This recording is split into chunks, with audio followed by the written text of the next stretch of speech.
Okay, so tonight, you all, let's talk about performance reviews. It's right around the corner, typically in the spring, right? We want to talk about also, I gotta sneeze. Um,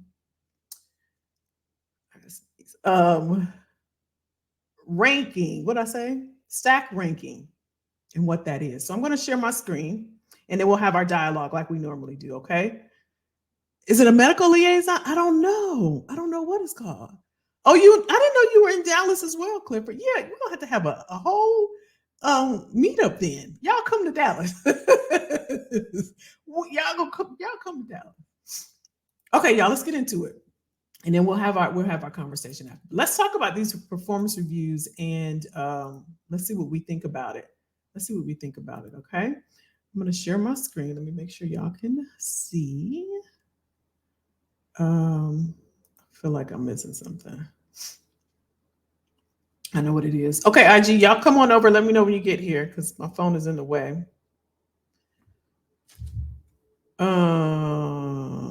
Here we go. Okay. Hopefully. Did it show? Okay, here we go. Perfect. All right. Let's get to it. So let's do present. There we go. This is better. So let's talk about it, y'all. Performance reviews and stack ranking. The unspoken reality. So we want to talk about this because typically in the first half of the year, we all are familiar with performance reviews, right? Some of them happen biannually as well, but they do happen, right, for most companies. So let's talk about it. Let's take a look at this. So here's what a performance review should look like. Here's 3 components, I would say, of a performance review. Some of the qualities. They are, and they should, identify strengths and weaknesses, right? The employee has an opportunity to self-evaluate first by providing their own assessment of how the past year has gone related to each of the key responsibilities they have. Then their manager, director, VP, or whomever you report to can add their observations of this assessment. So basically, you all know the drill, right? You assess yourself, you self-evaluate, you put your score down and all the things, and then the person you report to does the same thing. That's one component, right? To identify your strengths and weaknesses. The other component, they should plan for professional development. Both should identify, you and the person you report to should identify the knowledge and skills that are the root cause of any weaknesses. So you've identified your strengths and weaknesses. Now, the other thing that it should do is to help you to identify the root cause of any gaps or weaknesses in performance.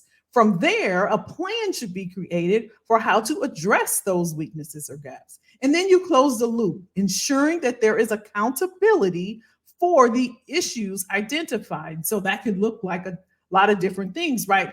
Feedback loops, right? Or check-ins, right? Just to ensure that everyone is being held accountable. If you're the person you report to saying, you know what, I want to ensure that you go to a conference every quarter. Are those things happening? Who's checking in to ensure that you are still in line for your professional development, like was discussed during the performance review? So there should be a loop that is closed based off of that, okay? So that gives us an idea of what a performance review should and could look like. According to a Gallup poll, though, 26% of employees say their performance is evaluated less than once a year, while 48% say they are reviewed annually. Tell me in the comments, how often are you reviewed where you work at now? Is it once every 12 months? Is it quarterly? Is it biannually? Let me know in the comments. How often are you reviewed? Have you never been reviewed? That'll be interesting. I want to see in the comments. So according to this Gallup poll, 26% of employees say their performance is evaluated less than once a year. Now that ain't right, y'all. That is not right. And 48% says they are reviewed annually. So are they even useful though, y'all? Are performance reviews even useful? This is an article by Fast Company. Julia Herbst wrote, Most of us are used to the annual or semi-annual cadence of performance reviews. You sit down with your boss, you go over what you're doing well, discuss any weaknesses, and agree on your goals for the upcoming year. At best, it could be a good chance to get aligned with your manager about your priorities or even make a case for why you deserve a promotion. But can they also be a waste of time or even detrimental to larger company wide goals of communication and teamwork? That's what Benham Tabrizi suggests in his new book, Going on Offense. In reality, he says, they do more harm than good because employees focus on impressing their manager rather than on performance per se. A better solution is frequent and relevant feedback. While it seems intuitive to provide immediate feedback to employees, few companies actually do so. What would you prefer? Would you prefer a cadence of regular and frequent feedback? Or is the once a year feedback okay with you? What do you prefer? Now, ExxonMobil, they're sticking with the traditional 20th century practice, a whole 100 years. They rely on annual performance reviews and an internal ranking system. Business Week characterizes the company as being stuck in a time capsule with an insular and fear driven culture. Fear driven, y'all. Check that out. That once celebrated in corporate America, but now impedes innovation, risk taking, and employee satisfaction. Tesla has kept an annual performance review, but employees say it's simply routine because managers communicate feedback continually throughout the year. One former Tesla employee pointed out managers focus on the moment. If people kick butt, tell them right away and tell them in front of people. If you have to set aside time to do this, it's wrong. Now, I like the way they put that. If you got to set time aside to tell them if they're doing good or wrong, I like that statement. You want a culture of excellence that's constantly providing feedback so people feel they are growing all of the time. I like this. I like that statement, y'all. What y'all think? I like that. I think it should be in the moment. I agree with that. I think it should be immediate, good or bad. So here's some that have dropped the whole annual performance review altogether. Apple abolished its annual performance review. I love this so much. Daniel Walker, chief talent officer, called those reviews. He said it's the stupidest thing American companies do. I love it. He found them a tremendous waste of time as there are more effective ways of relaying feedback to employees. Netflix also dropped formal reviews in favor of informal conversations year round, even as employment exceeded 10,000. Many HR experts can't believe that a company the size of Netflix doesn't hold annual reviews. Here's the thing. I think that because it says many HR experts can't believe that, this tells me how antiquated and how fixed mindset these HR, I'm going to put in quotes, experts are. How are you not growing with the times or evolving with the times? Who wants to wait? Now, some people may like that, but I can't imagine if, I'm just, Janelle coming to me, she's my director saying, okay, we're going to sit down on May 8th and it's, December. And I got to wait to see how I'm doing. Do you see how that sounds? This is the system, y'all. This is the system we currently are in. But Microsoft, however, they make it even worse. They got a stack ranking system, y'all, in which managers grade, check this out. Now, I used to work here, in which managers graded people on a bell curve. Y'all heard of that? The bell curve? Each grade going to a fixed number of employees. Let me give you an example. Here's what an employee remembered. If you were on a team of 10 people, you walked in the first day knowing that no matter how good, this is the sentence, y'all. This is the sentence. No matter how good everyone was, here's the deal. 2 people were going to get a great review, 7 were going to get a mediocre review, and 1 was going to get a bad review. It leads to employees focusing on competing with each other rather than competing with other companies. Now, this is an employee's account. Another employee described sabotage, either open and direct or subtly withholding just enough information to keep colleagues from getting ahead in the rankings. This is the type of culture you create when you have a ranking system. It's like ranking your kids, right? When you rank someone, would that make you feel? You know, you're working on a team with 5 people. Somebody's going to get the top score. 3 gonna get a medium score, and one of us, out of all of us, gonna get a bad score. If it's me, Susan, Derek, Clifford, and Janelle, we gotta compete against each other. I think that's nuts, y'all. I think it's nuts.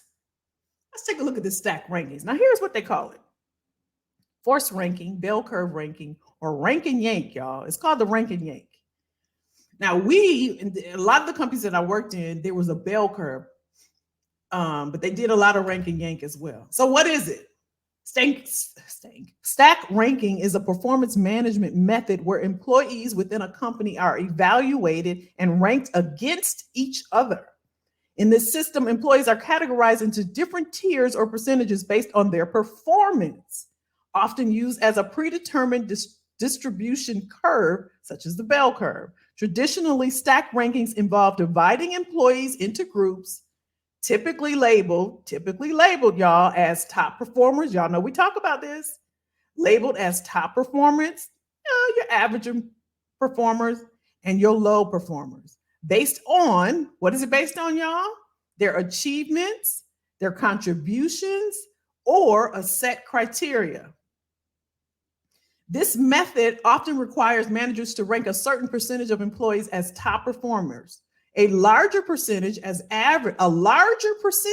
as average performers, and a smaller percentage as low performers, regardless of the overall competence of the workforce. So if the competence of the workforce is made up of, like that other employee was talking about, 10 people, and obviously all of them have some level of competence, otherwise they wouldn't be there. So now they're ranking them, right?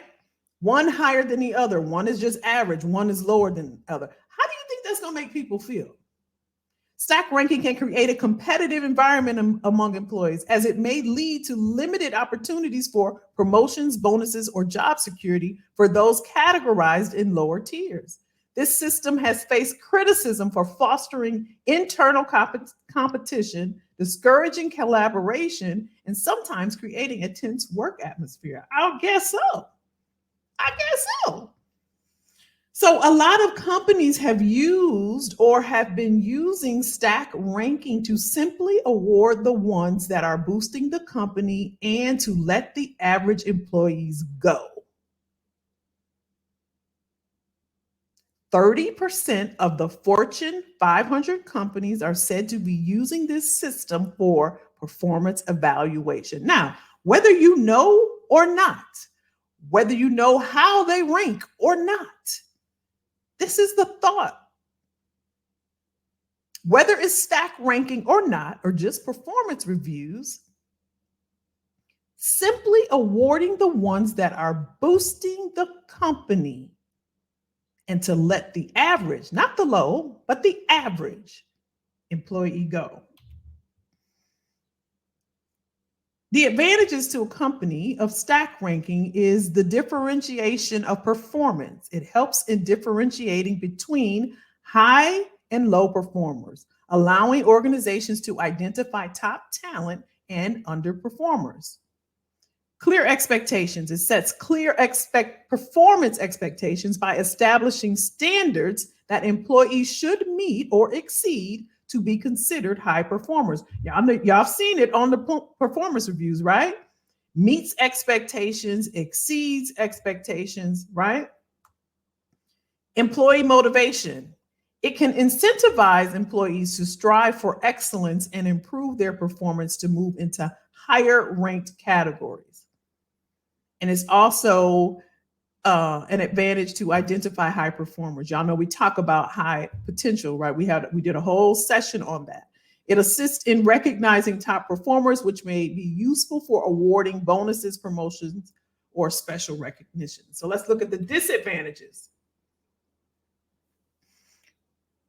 Forced distribution. It enforces a predetermined percentage of employees to fall into each category, which can be demotivating and create artificial competition among employees. I know with Susan and Sheila already in the sales environment, that's already competition. On top of that, a performance review, right?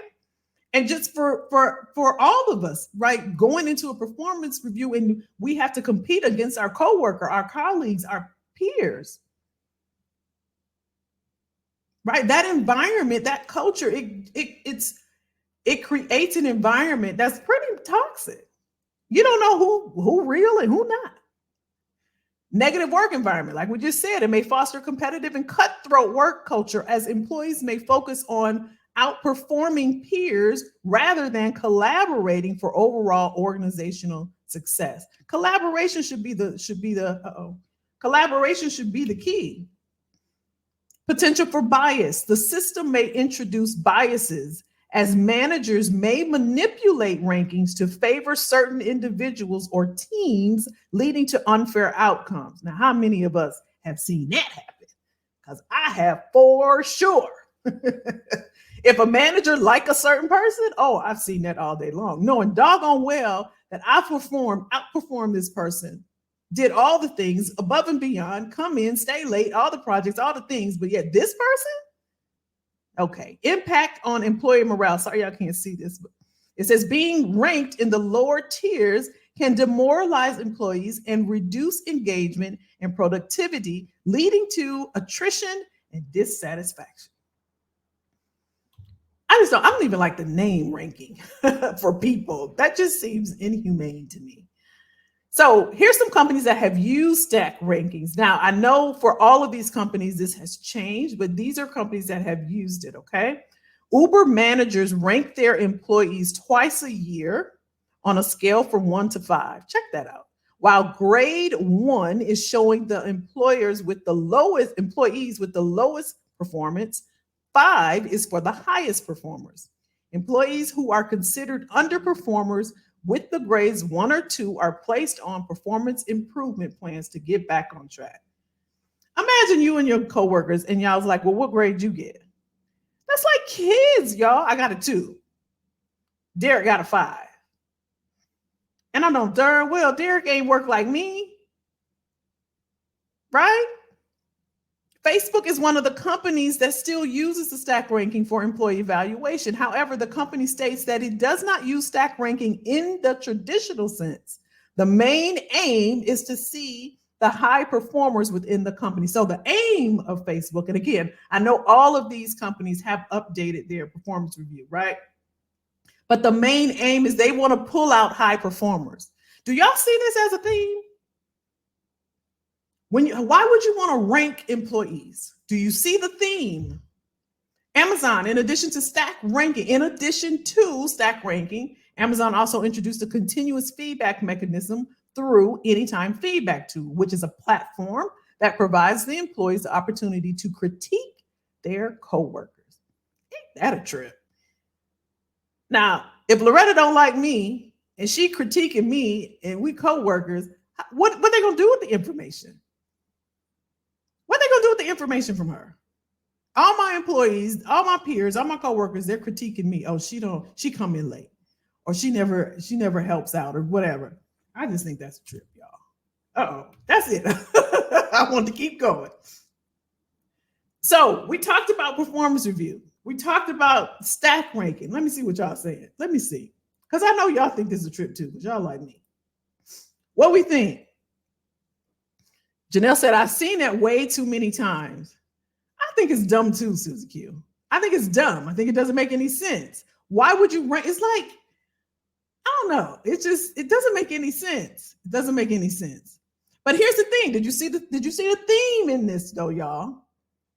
They have to have some type of systemized approach in identifying their high performers. And this is a way, so they think, right, to identify. Now, I do agree and I do believe that there should be some type of measurements in place, right? Because then there's no accountability if there's no metrics, right? What gets done gets measured. What gets measured gets done. If you're not measuring something, ain't nobody got no need to do anything. So I do believe in measuring and KPIs and all the things. But ranking someone, I don't agree with that. I don't know. How y'all feel? I just don't agree with that. I mean, we can all come in at the same um the same level, and one person works a certain way. And so how do you what do you think? What do you think? Susan said it's dumb. I agree with Susan Q. I think it's dumb. Sean said, is this just a way for managers to do less? Oh, that's a good point, Sean. Sean's like, I ain't feeling them. Sheila said, submit three contributions last 6 months, three contributions the next month. Describe what sales. Oh, okay. Were you talking to Susie Q? Oh, your mid-year check-in. Oh, so y'all do biannually then, Sheila? Describe a sales situation that didn't go well. What would you do differently? What support do you need? Mid-year check-in. Oh, mid-year check-in. Interesting. Robin. Oh, yours is a formal review and it's yearly, but our organization encourages performance discussions regularly during our one-on-one check-ins. I think it's good to have a check-in, y'all. Like how can you determine everything that I've done for 12 months in one sitting, right? And that thing I did back in May, of the following year or what have you. First of all, I forgot. Secondly, how do we measure, what I've done, because that wasn't part of that project or initiative. Leslie said, prefer immediate feedback. I like that. I do too. Leslie said, I've been reviewed twice or three times. Really? That's it? Same company, Leslie? Is it the same company? It can't be the same company. In 20 years. Okay, Sean said annually. Your contract. Okay. I'm okay. Oh, okay. I see you, Clifford. So y'all agree, more frequent cadence when it comes to performance reviews, right? Sheila says it's demoralizing. I collaborate, but I compete with myself to keep my sin. Oh, I hear you. Yeah, that's the same thing when I did do a small stint with staff. And I told y'all when I was, doing staffing agency, it wasn't my vibe because of this, the cutthroatness of it all. It was horrible. They would steal your candidates, and then there was a whiteboard, just like a sales environment. Kelly and Derek and Sheila and Susie and Leslie, right? And they would just show, it would be right there. Like Kelly only got 3 and Leslie got 5. I mean, it would show right there. And then they would take candidates right out the system, right? It was just, it was cutthroat. They can call your candidate up. You just talked to them yesterday. They can call and say, hey, I got another job that's paying more money. And of course, what the candidate gonna do? But you were also measured by this as well. Oh, you didn't get any Well, I did have some. So-and-so took them, right? Same thing. I don't like that at all. I don't like it at all. There is a lot of favoritism. I think that in every job. I think so. Derek said, wow, other than being an employee, what qualifies them if they don't know your specific role? Do they even understand your responsibilities? That's very true. And the other thing is, when you do it once a year, and if you're not given like milestones, you know what I'm saying, throughout prior to or in the year, what are they measuring your performance on? What are they measuring? And I've always been accustomed to the bell curve. And I've always heard about, and I think we talked about this a few weeks ago. It was described to us as buckets of money, basically, buckets of money. And so we knew as a team, At one place I worked at, it was a team of 10. So who got what? Right. And it was a bucket that they had to pull from. Well, y'all remember I told y'all the story that I had him, he was a director. He came into my office smirky, just smiling, whatever. We're gonna only give you, I think it was like 0.5% or 1%. He was looking for a reaction. I already knew I was the one at the bottom. I already knew. I already knew. He was very, very, just very. And I didn't give him any kind of reaction. I just said, okay. I just said, okay. But it made him feel so good to tell me that. It made him feel just great. He enjoyed that, thoroughly enjoyed it. That's why I left. Isn't stack ranking what Jack Well? Absolutely, it is. It is. He did make that famous. He absolutely did make it famous. But I think it's outdated and antiquated, although there are some companies that still use it. Um, I think Susan said it. I just think it's, or Sheila, I think it's demoralizing to rank people. I don't think there's two people alike. So me and Sheila are not going to do things the same. Right. And unless there's certain metrics and certain things that's written down so that I know what my goals are, my milestones are, if I didn't hit that, there needs to be a conversation in the moment, like it was saying. Right. So I know, oh, okay, I got to do better. I got to step up my game or what have you.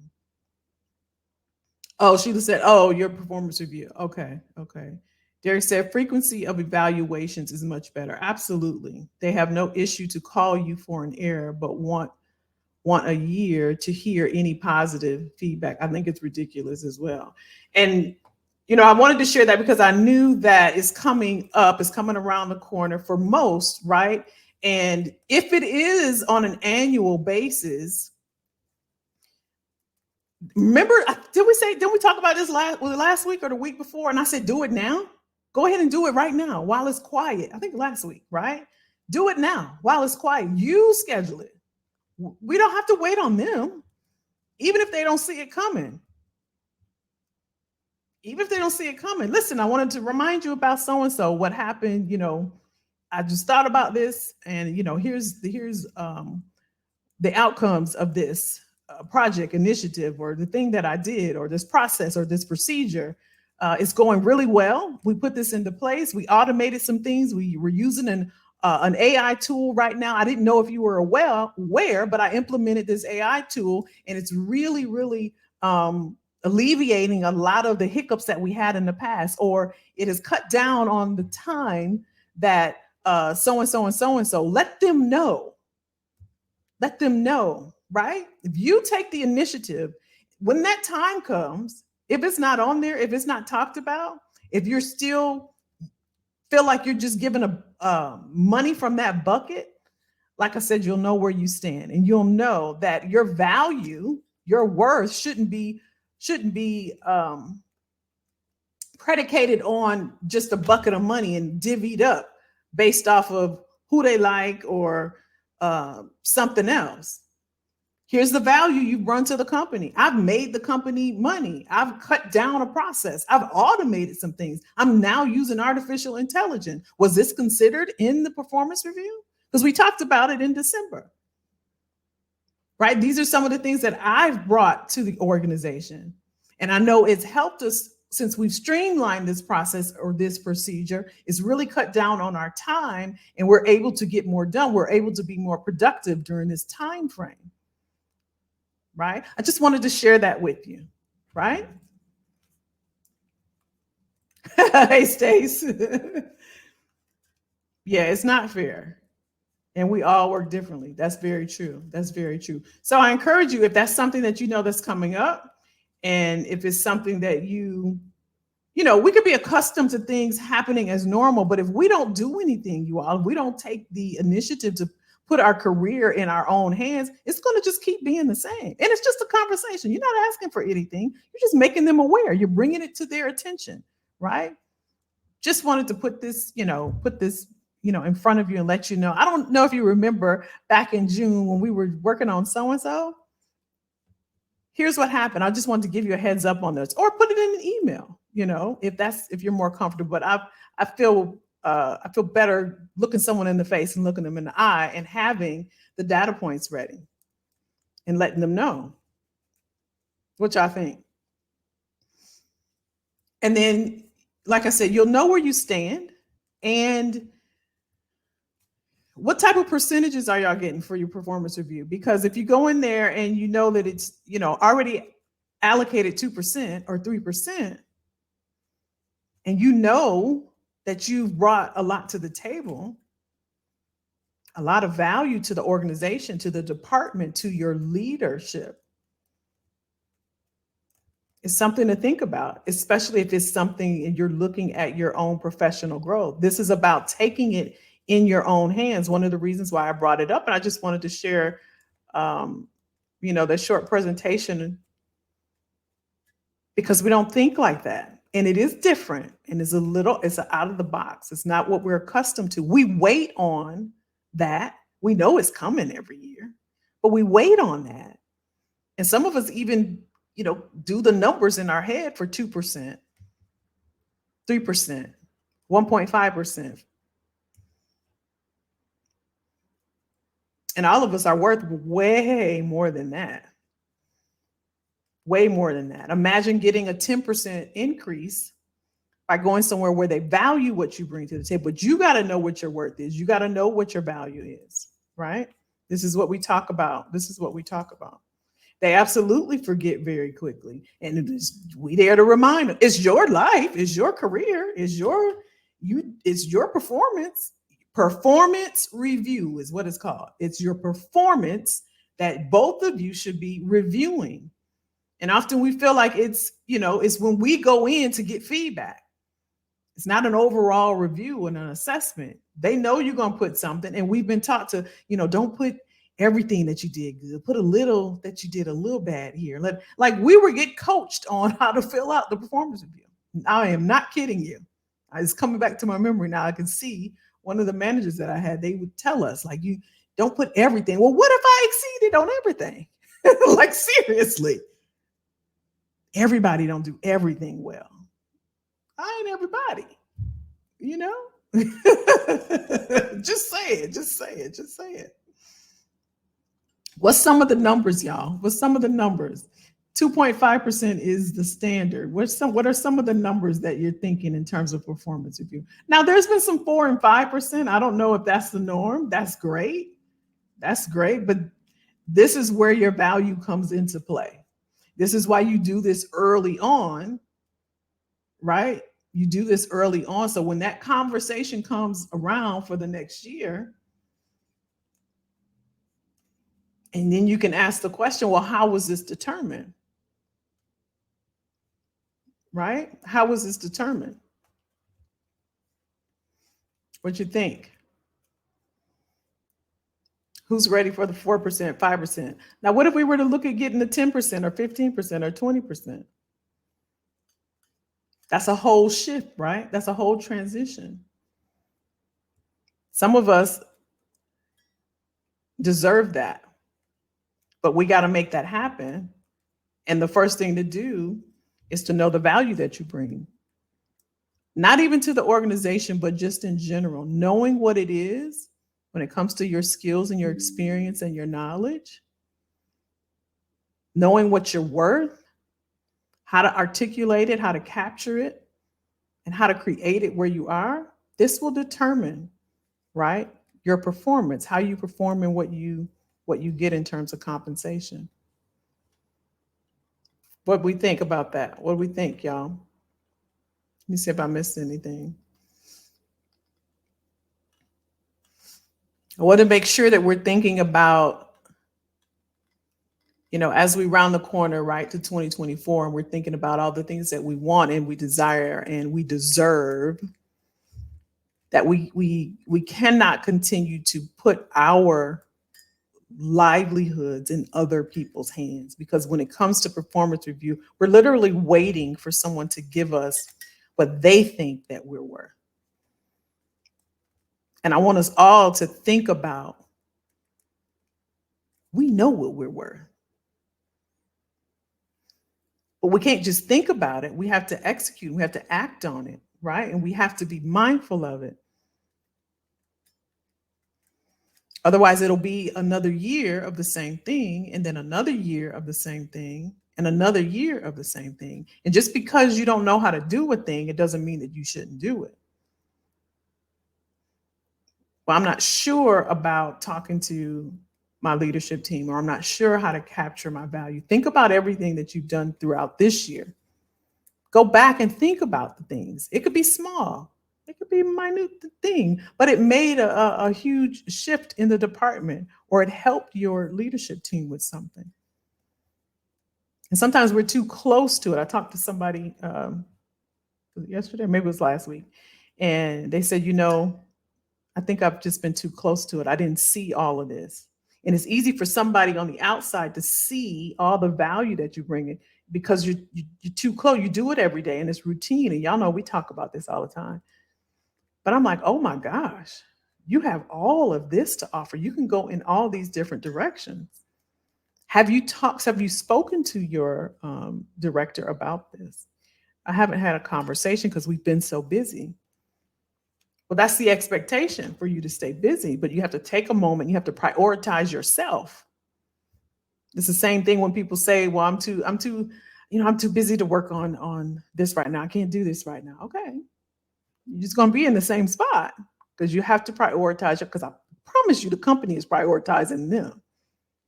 I promise you that. They're going to do what's best for that organization. They're going to do what's best for the company. And we are the CEO of ourselves. And if you think of yourself as a business, that's why Jay-Z said, I'm not a businessman. I'm a business man. He said that because he recognized he himself is a business. And the assets that he acquires and acquired brings him the income and makes him valuable. Your assets is your skills, your knowledge, your experience, your resume, your LinkedIn, your portfolio. Those are assets. Those should be making you the money that you want. Somebody told me today on a call that I want to be at six figures. This guy is brilliant. I see it. And everything I was saying, he told me to slow down because he was writing. And I'm like, this is what with your level of experience, there's no reason. But it's like I said earlier, it's one thing just to know it. But if you don't execute on it, if you don't move with it, if you don't implement it, it's just there in your head. And you got to do something with it. And again, as we're rounding the corner to 2024, I challenge you. Because all of y'all are brilliant. I didn't talk to most of y'all. You're brilliant. And you're sitting on a gold mine, just a mountain of value. Do not let and allow other people, employer, you don't work harder for them than you do yourself. That's insane. I have had clients to say, well, I won't be able to come right now because I'm at work. I got to go to a dinner meeting and so and so. Okay.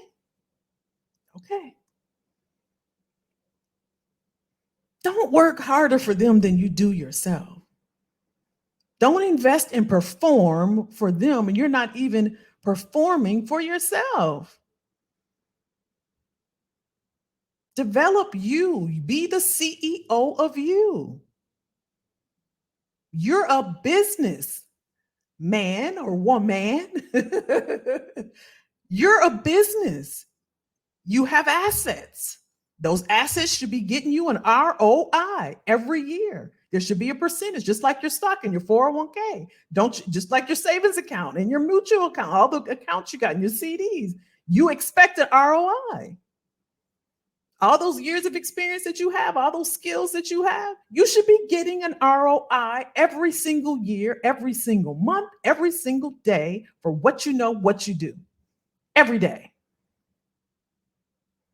Every day, my goal is to get a little bit better, even if it's just the size of these sunflower seeds right here, a little bit better, because I know about the compounding effect. The way I was in January is a whole heck of a lot different than I was today. I was miserable in January. I'll just be straight up with you. I didn't know. I didn't know. I didn't know. I didn't know. Y'all know I took some time off, right? I was gone. But every day I kept going. I don't know how. Yes, I do. The grace of God. Let me take that back. I do know. But I didn't know. I didn't know. I was frustrated and I couldn't understand why, what is happening? Why this isn't happening? I didn't understand. You know what it was? And what I figured out by getting still and taking a lot of L's this year, y'all, a lot of L's. But I wouldn't change a thing because I learned so much and I'm so grateful. I had the ability, I just didn't have the capacity. Like we can do a lot of things. We can do a lot of things. Like I know I can do that. If I see that job, if I see that person, I can do that job. I know I can. Or I can do that thing. You know what? I see people online. I can do that. I can do that. But God said you ain't ready. You're not ready. You don't have the emotional intelligence to handle that. So I didn't have the capacity. It's like a cup. It can only take so much. It can hold whatever you put in it, but it can only take so much. And so this year for me, I've learned so much. And I was thinking about it earlier today. I'm like, I get it now. I wasn't ready. I had the ability. I just didn't have the capacity. And I talk to people every day, as y'all know, and I hear them talking. I'm like, I know you can do it as well.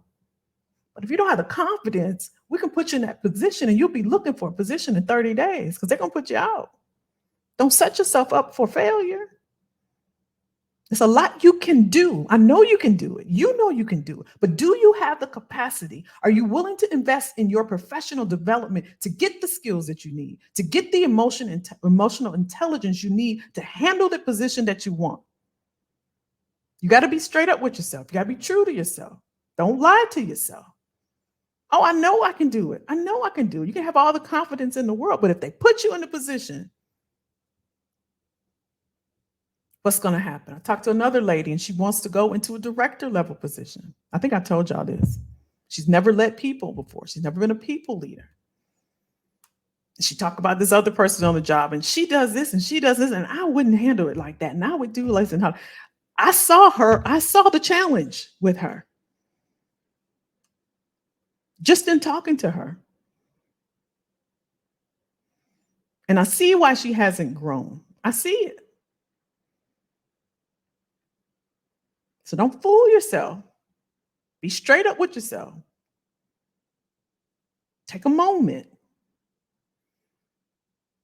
Just be honest with yourself. Now, I didn't know this, you know, and I wondered and I didn't recognize it. And I'm like, why am I so frustrated? Why do I feel so overwhelmed? I didn't understand. I'm like, I got this. Why?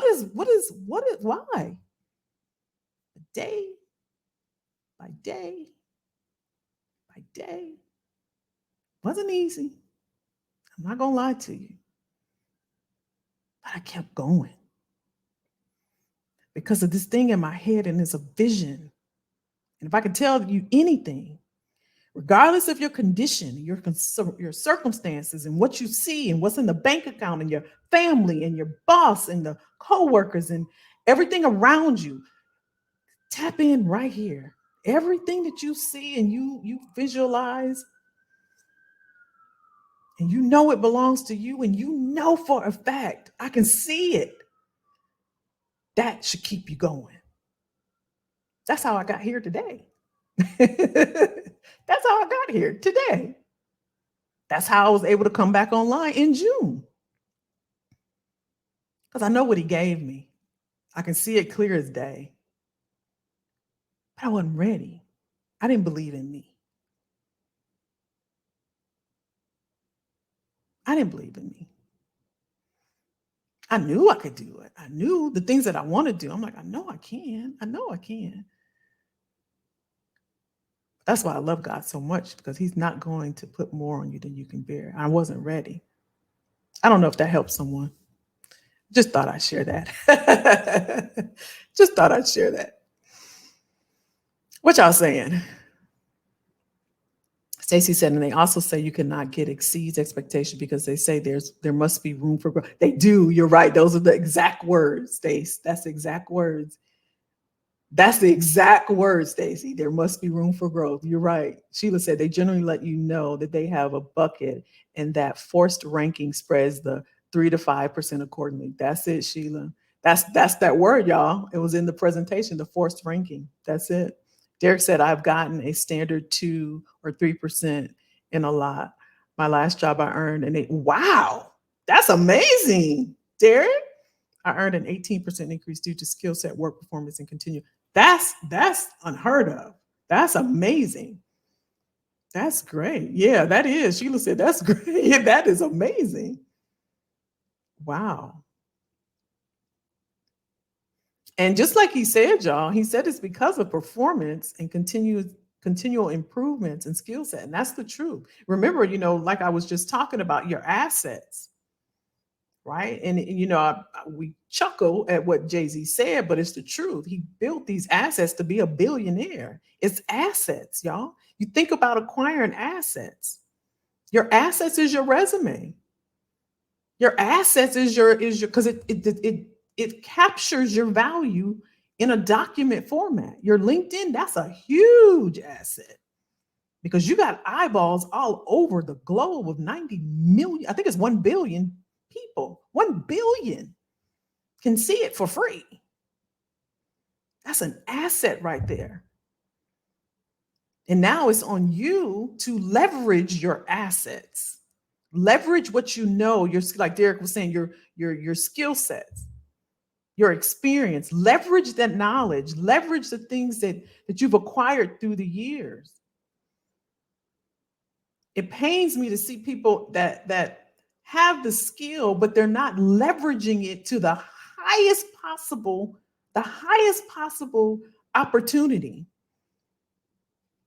at the highest peak. And that's one of the things I was frustrated with because I didn't understand. I'm like, I hate recruiting. I hate it. Like, why am I still doing?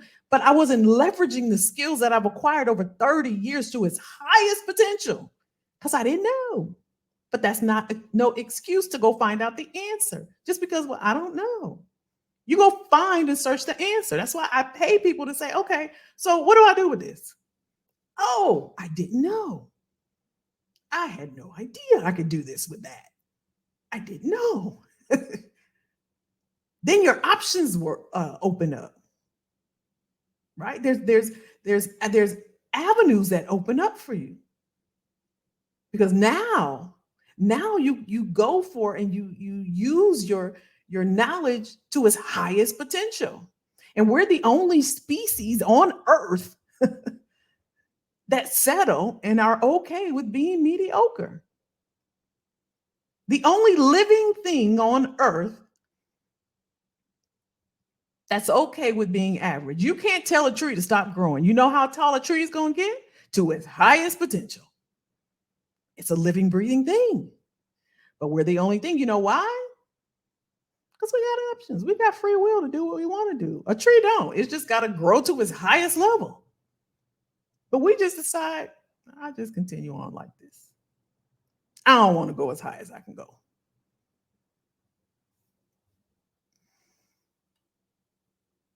I don't know, y'all. I think it's been time, but I think it's time. I think it's time that we leverage everything we got. Everything we've got and take it as far as we can go. We got to do the work. We got to put the time in. And we need to go as far as we can go. What y'all think? What do y'all think?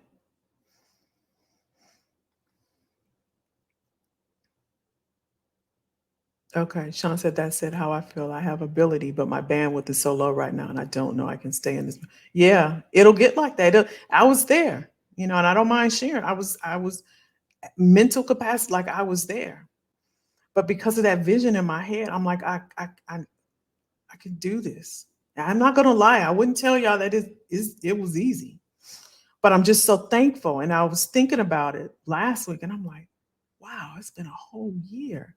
And the growth and the things that I get now. And I understand faith better because you don't see it. you don't see. You don't see what God sees in you. You don't see it. You just gotta trust. And it's been a faith walk, y'all. Erica says, I'm in a situation where I took on a role and it was a stretch. It was more technical than my skill set, but I received a 5% increase when most people got 2 or 3%, but I still have technical limitations. Erica, that's amazing. Congratulations for that. You're obviously doing something right, though. You're obviously doing something right. You got the 5% increase. And sometimes, y'all, we have to, what I want to say, compensate for if we believe that we have shortcomings, Erica. So what can we do about it, right? What are some of the things we can do if you already have you spelled out, right, where you have those areas of opportunities, the technical limitations. So then if it's whatever it is, how do we enhance it? How do we get there, right? So next year it's an 8% increase. You don't want to go backwards. You want to keep the same trajectory, right?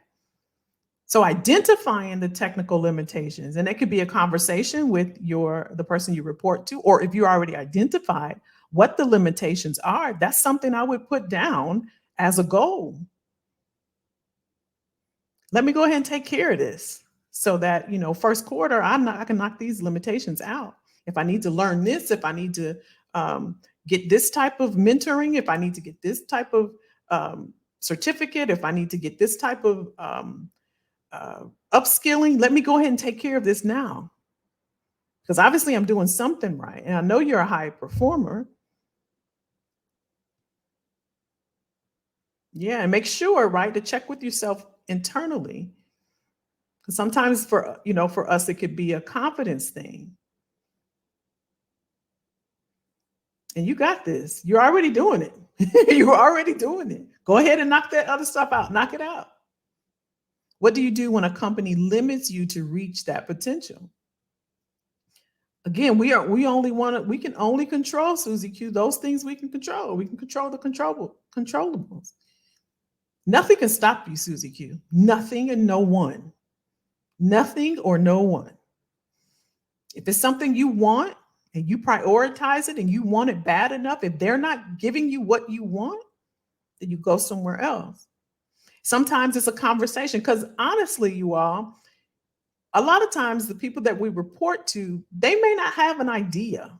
And I know other things happen as well. I get that. I know other things. But once you have the conversation, I believe in at least having the conversation. Communication is key. Me and my daughter talked about that today. Once you have the conversation and know exactly, that's going to motivate you even more, Susan. Right? If I know you're contracted right now, if you want a full-time role, if they're like, well, there's no full-time opportunities, this is just now, okay, I'm gonna go ahead and ride this out through the holiday in 2024. I want a full-time role. So what I'm going to do now is ensure that everything that I've learned while I've been here contracting, I'm going to update all of my professional documents. I'm going to get myself out there online, and I'm going to attract the opportunities that I want this time next year. This time, I'm not going to try to fit into somebody's job description. I'm not going to fit into somebody's contract opportunity because I know what I want. I'm prioritizing a full-time role, and this is the compensation I want. This is the type of work I want, and I'm going to get it in the first quarter of 2024. We give ourselves deadlines and we give ourselves goals, and we can move in small incremental shift, not trying to eat the whole elephant, but taking little bite-sized chunks. The first thing I'm going to do is I'm going to figure out what it is I want. I want a full-time job. I know I want to be a facilitator for a biopharmaceutical company. I know right now they got the Ozempic right now is popping off like crazy. So I want to work for the headquarters. Let me do some research on them. And let me tell y'all this. In order to be great, and I don't know who said this because I would give them credit, you got to do the work. Right? This is what makes us great, because a lot of people are not going to do the work. Doing the research, I know it's boring. That ain't the sexy stuff we want to do. But we are going for greatness. We are going for the tippy top. And not a lot of people up there. And that's for a reason, because everybody's not willing to do the work. All those VP roles and C-suite level roles that I look for, it was so hard to find those people. You know why? Because there weren't many, y'all. But there's so many staff and individual contributors because people don't want to do the work. That's why there's only 10 billionaires, because people don't want to do the work. That's why the pool, the candidate pool, when you're looking for VPs or you're looking for C-suite level executives, it's only a handful that have this certain skill set, because people don't want to do the work. But there's a gang of staff level and individual contributors. There's a gang of them. Don't have any problem. It's competition. You got 200 some resumes to go through. It's a gang of people, because everybody don't mind being mediocre, being average. People don't mind. But it's going to cost you to be above average. It's going to cost you. It's going to cost you time and not doing the sexy stuff, doing the research, going after that company. You know what? This is what I want. This is what I want to do. I'm going to take the time. I'm going to update my assets, because these are assets now, these documents. If you're just sending them the same old resume, you sending them, I'm not going to do the whole LinkedIn, then you're deciding. This for everybody. I'm not just talking to one person. Everybody. You're just deciding, and I'm okay where I'm at. I'm just cool. I'm cool. I'm cool. So take those limitations off, Susie Q. Go get what you want. Go get what you want, y'all. Let's go get it. It's time out. We're not waiting for nobody to give us Nathan. Nothing. Nothing, y'all. We're going to attract what we want. And you can do it. You can do it.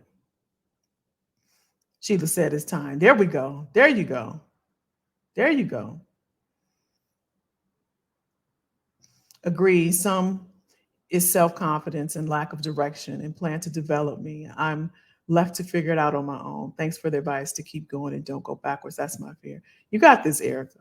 You got this. I'm happy to talk with you as well to figure out a plan to make sure that we don't go backwards. If that's something you want to do, you can go to imkellyjackson.com and schedule some time with me. I'm happy to talk with you. But you definitely got this. And oftentimes when we're elevating, it does get scary, y'all. It does take courage. But if it's not scary, it's not worth it. It's not. Because if it was average and we can just close our eyes and do it, it wouldn't be worth it, y'all. It wouldn't be worth it. I'm telling you. Here is, let me put up my link here. You want it to be a little scary. You want it to be challenging. So instead of fear, we look at it as challenging, because it's not, we all need a little challenge. We need a little challenge. This is what growth is about. The world is changing before our eyes. Things are different. It's going to continue to change and continue to grow. There is a robot that's a CEO. Y'all saw that? I mean, come on. Come on. And then some of us don't even want to update our resume. Come on. You got to know what you're worth and what your value is. And then you got to stand up and go get it. And then once you're in where you want to be, you create value. You can create value there, so that, like Derek did, got the 18%, and like Erica did, got the 5%. You create value where you are. And some of you do it and don't even realize how valuable, how you're just sitting on a mountain of value. You don't even realize. Don't even realize. That's right. That's right. The growth zone. I love that. I love that. All right, y'all. Hopefully this was helpful. We just had a little talk, a little conversation, right? Rounding out the year, going into new year, and going after what we want, getting those things that we deserve, that we all believe we deserve and desire. Was this helpful, y'all?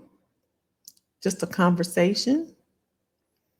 We're going to create our own paths, right? And we're not going to do more work for a company than we do for ourselves. It's time out for that. We're going to prioritize ourselves because we're that important.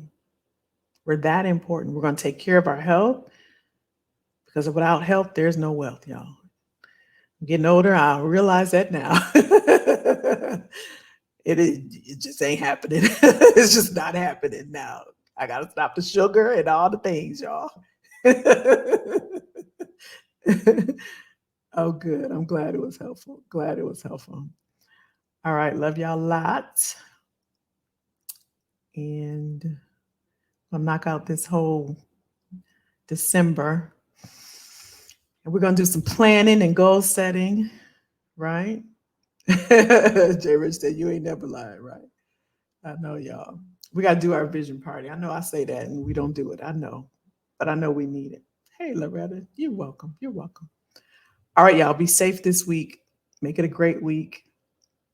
Think about that mountain that you're sitting on of value and how you can leverage it to its highest peak, to its highest peak, because you deserve it. I believe it. I just need you to believe it, okay? Erica said the vision party. I got you. I got you. I got you. You're welcome, Susie Q. You're welcome, hon. Oh, y'all gonna beat me up with this vision party, right? Oh, you're welcome, Sean. You're welcome. Hopefully it was helpful. Hopefully it was helpful. You started yours already? Okay, you're gonna have to jump on and show us. You have to jump on and show us. I'm gonna tell y'all one day. This is something I'm trying to manifest, and it's been a little scary. It's been a little scary because stuff been happening. It's been a little scary. And I'm like, what I'm doing? I'm on this growth thing, y'all. I'm for real about it. I am for real because I see it. I can see it. It's in my head and it's crystal clear. And I want y'all to come with me. All right. Love y'all. Be safe. Bye. Bye. Bye. Bye. Bye. Bye. Bye.